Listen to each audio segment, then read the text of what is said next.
Boas-vindas a esse podcast, dedicado a um tema de grande relevância nos dias de hoje, a especialização esportiva precoce em crianças e adolescentes. O mundo do esporte tem evoluído de maneira impressionante, oferecendo oportunidades emocionantes para jovens talentos. No entanto, essa busca pela excelência esportiva muitas vezes traz consigo uma série de questões complexas e de desafio. Hoje vamos explorar os altos e baixos da especialização esportiva precoce, mergulhando em perguntas importantes sobre como isso afeta a vida das crianças e adolescentes. Vamos refletir sobre como equilibrar paixão e comprometimento com outros aspectos do desenvolvimento juvenil, como a educação, a saúde mental e a vida social. Convidamos um especialista e profissional de educação física, Cícero Idelvan, professor do Centro Universitário Leão Sampaio, e treinador da seleção de Várzea Alegre, para discutir esses tópicos cruciais e compartilhar suas vivências. Seja muito bem-vindo, professor Idelvan, e desde já quero expressar meu sincero agradecimento por aceitar o convite. Para dar início, vamos começar discutindo a especialização esportiva precoce, que envolve crianças e adolescentes se dedicando intensivamente a uma única modalidade esportiva desde cedo. Com frequência, vemos jovens começando a se dedicar intensamente ao esporte desde muito cedo. Por exemplo, aos 5 anos, participando de treinamentos rigorosos e competições frequentes. Isso pode levar a ganhos financeiros, geralmente apoiados pela família.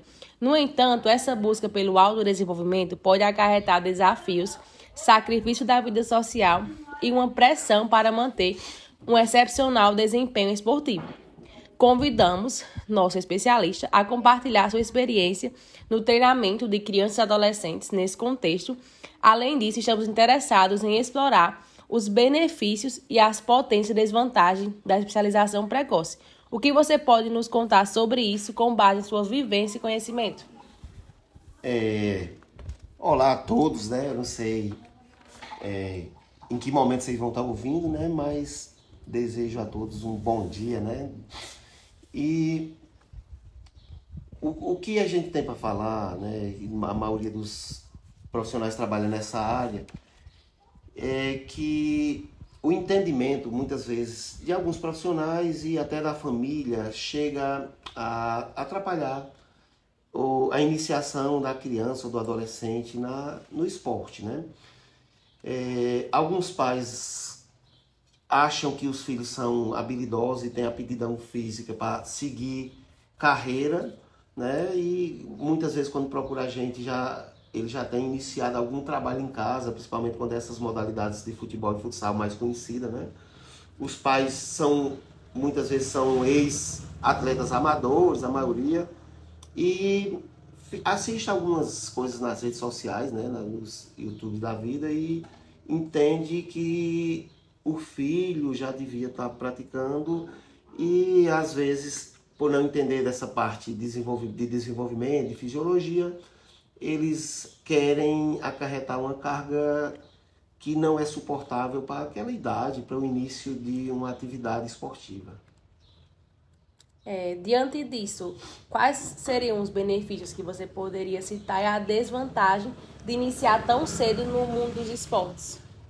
Benefícios são muitos, né? Se souber inserir a criança de maneira adequada, né? Como a prática saudável de uma atividade desde a infância, né? Que quando a criança não é sedentária e gosta de praticar alguma atividade, essas atividades eles vão levar para o resto da vida, né? Sempre vão procurar estar se movimentando e estar praticando alguma atividade. Como benefício também tem a interação social deles, né, com os coleguinhas, tem trabalho de equipe, tem a questão de disputas, né, tem a questão de viagem, de concentração, até não concentração em local para concentrar, mas ele está concentrado, não perder o foco em relação a afazeres, né, que o esporte vai acarretar na vida dele, a determinação, a questão de raça, o comprometimento, né? O trabalho em equipe, a ajuda, a vontade de estar vencendo. E são pontos positivos que o esporte vai trazer para a vida dele, né? Para a carreira dele. Negativamente, tem algumas... Se não souber trabalhar essa iniciação pode acarretar problemas, problemas físicos, né?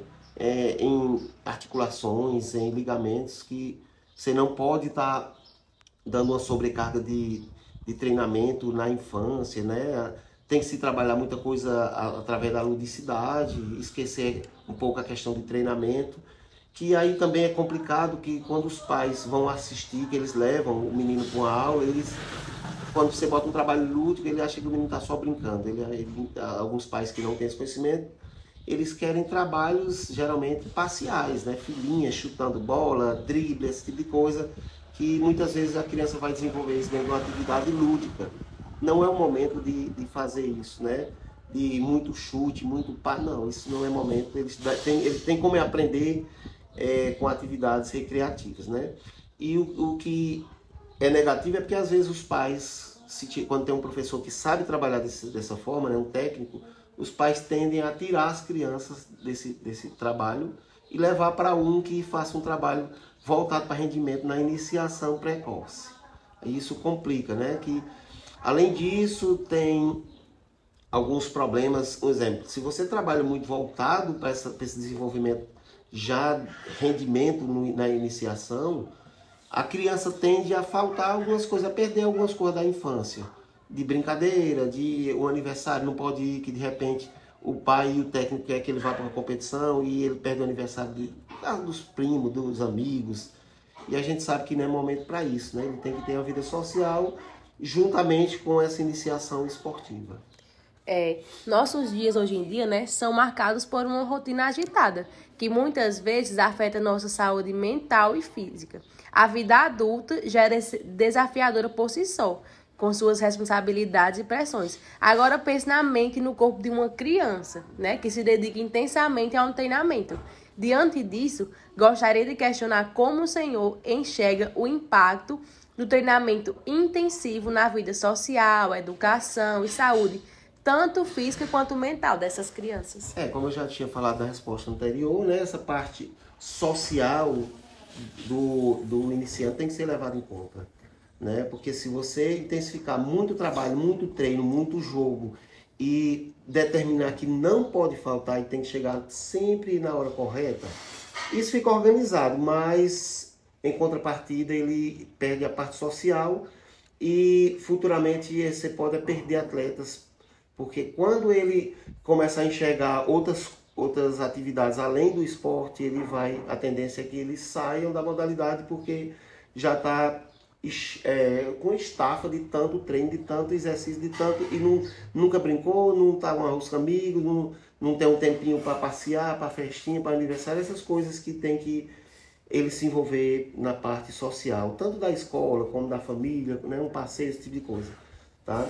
Em relação à parte física, é complicado se você não tiver uma equipe que trabalha essa parte, né? Você tem que ter fisiologista, tem que ter preparador físico, tem que ter nutricionistas. Se você quiser trabalhar com rendimento, né? A iniciação esportiva é diferente. Isso é o desporto de formação. Aí até o desporto de formação tem que ser com equipe, e essa equipe tem que trabalhar junto com a família, e tem que ser no contraturno da escola, para ele ter tempo para fazer as atividades da escola, não só atividades teóricas, mas as atividades recreativas, o que tiver na escola, tá? Mas aí é o desporto de desenvolvimento, tá? Não é essas escolinhas que tem na região, que o pessoal acha que ali é um desporto de formação. Ali não é formação, é diferente. Formação tem que ter uma equipe de acompanhamento, tem que estar disponível para essa criança, para esse atleta, né? A criança que quer ser atleta, né? Ou adolescente, tem que estar uma equipe de multiprofissionais para estar trabalhando, para saber o que é de carga, como é que se alimenta, se precisar tem que ter nutricionista para ajudar, tem que ter fisioterapeuta para recuperar, tá? E é diferente dessas escolinhas, aí tem que ter esse cuidado, aonde é que você bota a criança e até a família. Eu vou levar para quê? Né? Ela tem condição de ser atleta? Nem todo mundo tem, tá? Quem tem que ver isso é os profissionais que estão lá, e mesmo se for, tem que saber encaminhar. Nem todos, se de repente uma criança vai para uma escolinha e ela tem aptidão e porte para seguir rendimento, aquelas outras que estão em volta dela, pode ser que não tenha. E você não vai fazer um trabalho pensando na que tem potencial, na que quer, na que consegue. Tá? Até isso, dentro da própria escolinha e da iniciação, você tem que saber diferenciar. Dentro do contexto atual, é muito notável que muitos jovens atletas enfrentam desafios significativos em sua jornada de treinamento esportivo. Esses desafios não são apenas físicos, mas aspectos emocionais, sociais e educacionais. Nesse sentido, é fundamental considerarmos que a realidade afeta a formação esportiva dos jovens. Portanto, gostaríamos de ouvir sua perspectiva, professor, sobre como essas preocupações podem impactar o desenvolvimento das crianças e dos adolescentes, além da importância de dar voz e ouvir a preocupação dos mesmos, né? De como está acontecendo, se eles estão tendo realmente tempo para estar realizando as atividades da escola, está tendo um momento de lazer, se não é só aquela intensividade de treino que não pode errar, que não pode falhar, que o desempenho tem que ser ótimo em todas as competições. É assim, tudo a gente tem que ver onde é que está inserido essa atividade. Se de repente você vai para um clube de iniciação esportiva, né, que trabalha essa formação de atletas, aí esse clube, geralmente eles têm até parceria com os colégios, com plano de saúde, né? E eles vão estar trabalhando a saúde mental, vão estar trabalhando, vai ter psicólogo, eles vão estar trabalhando em parceria com as escolas. Geralmente, quando eles viajam para algum evento, a escola, eles levam professores e a escola tem todo o material disponível para enviar para essa equipe. E eles vão estar, em alguns momentos, além de treinamento e de competição, eles têm que estar elaborando os trabalhos escolares. Isso é uma equipe voltada para rendimento, né? Mas, na realidade da gente aqui, tem que ter cuidado, porque uma competição é muito bom para a criança, né, e para o adolescente, mas também pode trazer traumas. Principalmente se a cobrança da família e do próprio professor não for adequada, né? Eu já tive vários meninos de escolinhas que, criança de 12, 13 anos, que em algumas competições, como os pais eram ex-atletas, né, os pais cobravam tanto na arquibancada que os alunos deixavam, eles não olhavam para mim, todo lance eles olhavam para o pai. E chegou uma competição que a gente estava até com o título na final, estava praticamente com o título na mão, faltando coisa de 20 segundos. E nosso time levou um gol, foi para os pênaltis e perdemos nos pênaltis. E a cobrança dos pais foi tão intensa que alguns atletas não quiseram mais participar. Porque os pais começaram a botar culpa no goleiro, culpa no menino que fez uma falta, culpa na barreira que abriu. E eu perdi vários meninos nesse período, né? Tentei convencer, eles conversavam com os meninos na escola e eles se afastaram. Emocionalmente eles não queriam mais. Para eles, competição e estar nas escolinhas, né, era problemático, até porque a cobrança em casa era maior do que a minha. Aí, terminando que a gente perde os meninos e a gente não consegue mais inserir numa competição, não é nenhuma competição, numa atividade, eles ficam fugindo um pouco, se esquivando desse tipo de atividade. Aí tem que ser trabalhado com calma, tem que procurar, tem que ouvir, né?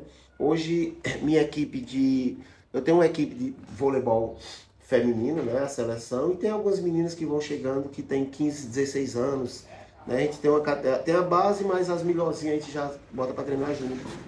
E parte dessas meninas, a gente faz reunião separada, né? A equipe às vezes nem sabe, né? Às vezes termina o treino, eu peço para uma delas mais nova ficar, para ouvir o que é que elas estão passando, como é que tá.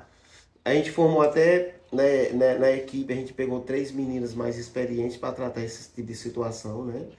Quando tem algum problema, essas 3 sentam separado com ela para saber, para a gente tratar. A gente já faz várias reuniões para saber o que é que está acontecendo na família, por que é que ela está triste, por que é que ela perdeu um pouquinho da empolgação. E a gente vai ver que algumas discussões, alguma coisinha que aconteceu ou na escola, ou na família, ou até no time, mas elas não passam para o técnico, passam para a comissão técnica, mas às vezes elas compartilham com ela, entre elas mesmas, e a gente tenta resolver esse tipo de coisa.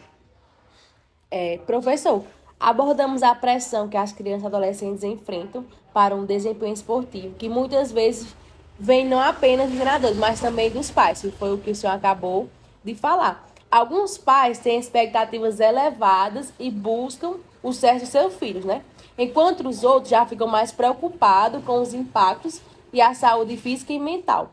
Como você, como profissional de educação física, orientaria para a criança quanto diante para o dilema dos pais? Qual seria a abordagem mais adequada para que tenha um desenvolvimento saudável dessa criança? Eu acredito que a melhor abordagem é a conversa mesmo. É conversar primeiro com os pais, mas a gente tem que entender a cabeça dos pais, né? Às vezes eles veem no menino um potencial de crescimento que quando o menino ou a menina chega, o atleta chega pra gente, a gente percebe que não tem. Mas o pai acha que dá até para investir na carreira, né? A gente já passou algumas vezes isso aqui na cidade, né? Alguns pais que achavam que o menino era bom, que dava para estar num time de futebol profissional, e a gente levou esses meninos de 14, 15 anos, a gente levou para fazer teste nessas equipes aqui de casa, Guarani, já levamos alguns. E nesses testes lá, o pessoal não foi aprovado. Alguns foram, mas a maioria não, né? E alguns que foram aprovados foram atletas, alunos que escolhidos pela comissão, pelos técnicos, né? Outros a gente levou que o pai pedia e o pai, né, achava que dava, mas a gente sabia que não. E quando chega lá, o pessoal desses times diz, olha, primeiro corte já corta esses e diz, ó, continua vindo esse e esse. Né? Mas às vezes a gente leva, porque quem acha que dá certo é os pais, né? Pra você ter ideia, um exemplo, no time de vôlei, faz muito tempo que a gente trabalha, só levamos a gente tem um atleta que a gente indicou e ela conseguiu, já foi convocada para a seleção cearense, para a seleção brasileira e hoje joga no Minas, né? Tênis Clube, né? Tá lá, tá? Mas por que foi que a gente não indicou outras? Porque a gente conhece o potencial e sabe que não tem aptidão física, nem tem perfil, né? Para estar jogando no alto rendimento. Mas a gente tem que conversar com os pais, tem que ter calma. Às vezes a gente até leva, né? A gente já vai levando 3 meninos para fazer teste e leva mais 2 que cabem no carro, a gente leva mais 2 que os pais entendem que eles têm esse... É um talento, né?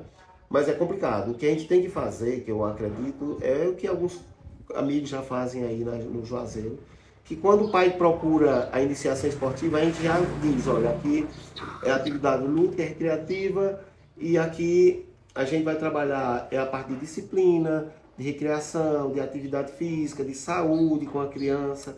Se por acaso aparecer alguém que a gente acha que tem a possibilidade, a gente pode até encaminhar ou levar, acompanhar. Mas o trabalho aqui não é voltado para isso, tá? É a questão, a gente está trabalhando no lazer, que é um direito da população, através do esporte, e fazendo com que a população seja assistida na modalidade que pretende praticar, e que a gestão pública cumpra esse direito, né? Dever da gestão pública é direito da população, e a gente já está só organizando essas possibilidades de lazer e esporte amador, né? Que é o que a gente trabalha aqui na região. E é fundamental reconhecer, né, que tem muitas crianças que realmente nutrem um amor profundo por uma determinada modalidade esportiva, seja o vôlei, o futsal, o futebol, né? E a gente queria saber, diante dessa perspectiva, como o senhor indicaria para uma criança conseguir equilibrar tanto a modalidade esportiva como outros aspectos, como escola, lazer, família, dentro dessa perspectiva. O que a gente tem que fazer é não enfatizar demais a iniciação e a modalidade que ele está praticando. Uma estratégia para ele praticar outras modalidades é você usar na sua própria modalidade algumas atividades das outras. Por exemplo, se é voleibol, fazer um aquecimento com futsal, fazer um aquecimento de handebol, botar dentro da ludicidade algumas atividades que são pré-requisitos de outra, né? São práticas pré-desportivas, né? A gente pode fazer isso e não enfatizar tanto o jogo, tanta competição, tanto, né? Incentivar também a que ele participe fora da sua escolinha, da sua iniciação, que ele participe do interclasse da sua escola, em outras modalidades, né? Geralmente alunos que não tem muita habilidade, digamos, com o pé, às vezes a gente encontra habilidade com a mão, tem uns que a gente vai até descobrir. E A maioria, eles gostam de uma modalidade, boa parte é porque já são incentivados em casa ou assiste, acompanha os pais já praticavam, né? Mas quando eles são apresentados a outras modalidades, que eles conhecem as regras, que começam a praticar, a tendência é que eles gostem também, tá? A gente vê que tem muita modalidade que é um período de moda, aí eles vão, né? Aparece, como tem agora algumas modalidades que estão no auge, né? Como o beach tênis e outras, né? Aqui na cidade cresceu muito a prática do voleibol, né? Além do beach tênis, mas o voleibol, que é o que eu trabalho mais, está muito praticado, né? Tem várias categorias, várias escolinhas, né? Da criança ao master, né? Até as casadas, tem mulher de 60, 70 anos praticando. Está um auge aqui na cidade, mas outras modalidades pode ser o auge de sua localidade, né? Tem localidade que é futebol. Aqui o futebol feminino também cresceu demais, né? A gente vê campeonato de Pênaltis, por exemplo. de pênalti, vê campeonato de nas areninhas, né? De society, né? Tem muito campeonato, a gente vê que está aumentando, né? E é isso, é apresentar outras possibilidades. Se ele quiser praticar só a sua, use o aquecimento, ou use em alguns momentos com outras modalidades. Incentive ele a participar do seu interclasse, de outras modalidades, né? Às vezes ele, igual o aluno, só gosta do futsal e termina que a escola dele não classificou os jogos escolares do futsal, mas classificou o handball, o voleibol, o tênis de mesa, o atletismo. Incentiva ele a participar de vários, porque ele tem várias possibilidades de viajar, de conhecer outras cidades, de conhecer outros colegas de outras cidades, né? Não pensando só na disputa, mas pensando nessa parte social, na parte cultural, no lazer, no turismo. Às vezes a gente leva atletas daqui que a gente classifica na região, mas vai participar em Fortaleza, a gente sabe que não tem condição de ganhar das equipes de lá. Mas a gente faz um passeio, eles vão conhecer o mar, vão conhecer alguns pontos turísticos de Fortaleza, e para eles é mais importante, que talvez eles não consigam ir lá em outro momento, se não for através de uma prática esportiva. Para eles é mais gratificante até, muitas vezes, do que a prática mesmo, né? Que é o jogo. Aí, ao chegarmos à última pergunta desse podcast, mergulhamos com um tópico fundamental. Como assegurar que nossos jovens atletas recebam o apoio necessário para prosperar no esporte? Lembrando sempre de manter um equilíbrio saudável em todas as áreas de suas vidas. Essa questão não envolve apenas uma excelência esportiva, mas também o bem-estar geral dos praticantes. É muito complicado na nossa região, né? Porque precisa de ter uma equipe de profissionais que trabalhem todos esses aspectos, né? A gente conhece algumas escolinhas, principalmente algumas de futebol, como a escolinha do Cruzeiro, de professor Tiago, e outras que tem na região do Cariri, né? Que trabalha um pouco a cabeça da criança, né? Não é só a parte esportiva, tem a parte do lazer, da parte social, que eles também trabalham, a educação, né? Orienta muita a questão nutricional, eles dão umas orientações, mas precisa de uma equipe. Precisa de uma equipe, não é fácil não. Tá? Essa atleta nossa a gente mandou, os primeiros 15 dias que ela passou lá em Minas foram só de exames, de teste físico, exame de saúde, e aí tem uma equipe. Pra vocês terem ideia, um exemplo, no almoço dela, na hora da refeição delas, o pessoal andando naqueles bandejão, fazendo almoço, e a nutricionista acompanhando, bote isso, bote isso. Quer dizer, isso é um trabalho de rendimento, tem vários profissionais e a gente não consegue encontrar trabalho desse tipo no interior. A gente não vai.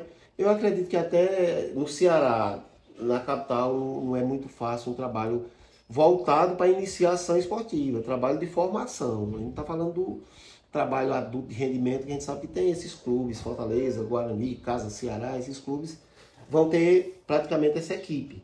Mas na formação, nesse esporte de formação, a iniciação esportiva, a gente não encontra esse tipo de profissional, essa equipe trabalhando.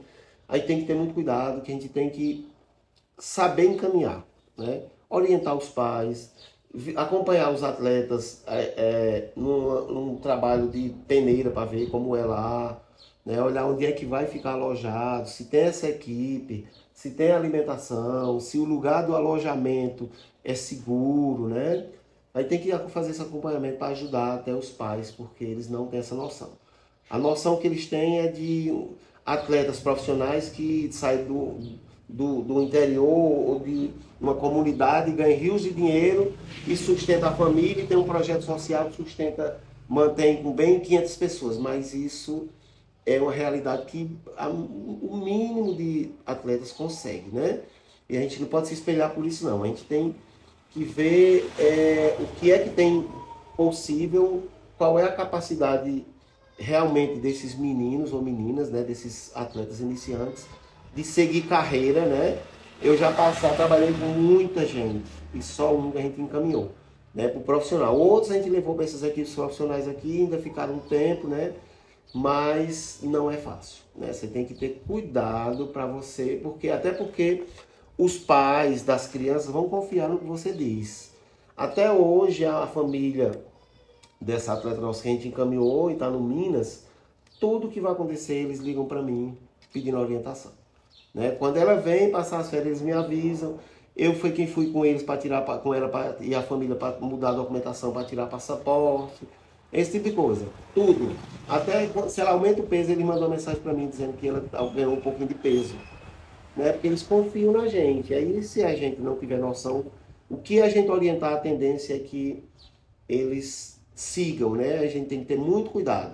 Outros atletas, 3 atletas nossos aqui de futebol, veio um profissional de fora, fez uma peneira, a gente organizou aqui com ele, botou campo, liberou material, e 3 atletas passaram nessa peneira. E as mães ligaram pra gente para ver se era confiável levar, esse empresário levar esses atletas de futebol. E a gente foi buscar o histórico dele e a orientação foi que não é de confiança. Aí a família não deixou ir, porque depois a gente foi ver e não era de confiança mesmo, era uma fria, se tivesse orientado a levar, né? Aí a gente tem que ter esse cuidado, tem que estudar os locais, os possíveis locais, ver, conversar com o pessoal, com os profissionais, com família de pessoas que já botaram seu filho lá, para ver se é uma coisa um projeto organizado que você consiga enviar, tá? Aí tem que ter esse cuidado e tem que ter a cautela, porque a nossa orientação pode ser que atrapalhe o desenvolvimento da criança se a gente mandar para um local errado. Queremos agradecer nossa mais profunda gratidão ao professor Idelvan por sua participação nesse podcast. Suas perspectivas e experiências enriqueceram a nossa discussão sobre o treinamento esportivo de crianças e adolescentes e sobre a importância de equilibrar a paixão pelo esporte com outros aspectos do desenvolvimento.